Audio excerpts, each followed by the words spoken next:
আনা বড় জাহেল, আমার কথাই বুঝে না, তাহলে এই কথা মানাবে না। জাহেল কথাটা মানুষের সাথেই মানায়, জেনে মানে না যারা তারাই হচ্ছে জালেম। জানার চেষ্টা করে না যারা, ইচ্ছে করলে জানতে পারবে, তারাই হলো জাহেল।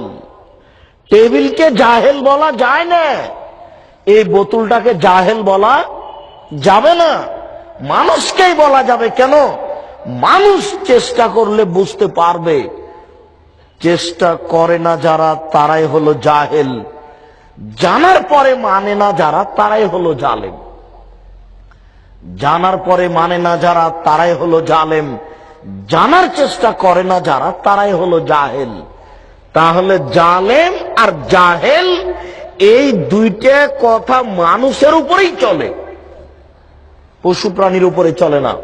অতএব আপনি মানতে পারবেন, গরু ছাগল মানতে পারবে না যে আজ থেকে বিড়ি, তামাক, জর্দা, সিগারেট, গুল, নেশাদার দ্রব্য ছেড়ে দিলাম। এই কথাটা মানুষই বলতে পারে, গরু বলতে পারে না।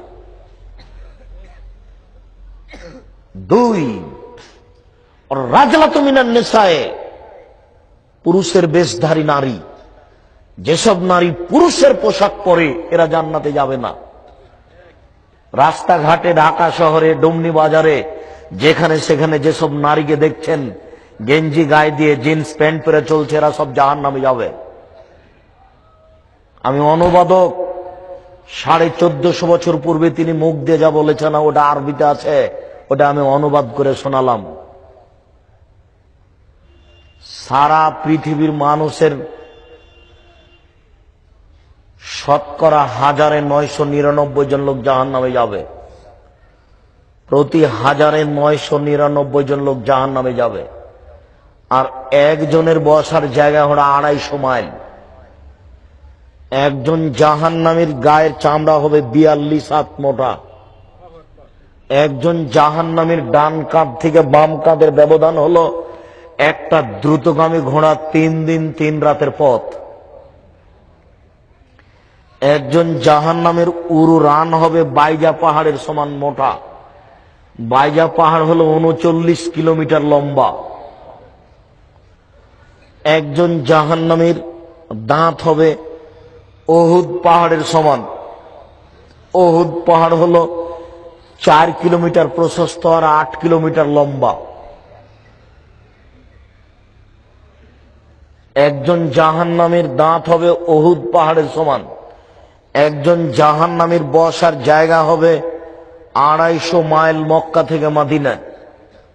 একজন জাহান্নামীর উরু রান হবে বাইজা পাহাড়ের সমান। একজন জাহান্নামীর গায়ের চামড়া হবে 42 হাত মোটা। এর পরেও সমস্ত মানুষ, শুধু জাহান্নামী কেন, সারা পৃথিবীর মানুষ, যত জীবজন্তু আছে, জিন মানুষ আছে, সব যদি একসাথে জাহান্নামে ঢোকে তো দরজা দিয়ে ঢুকতে কোনো সমস্যা হবে না।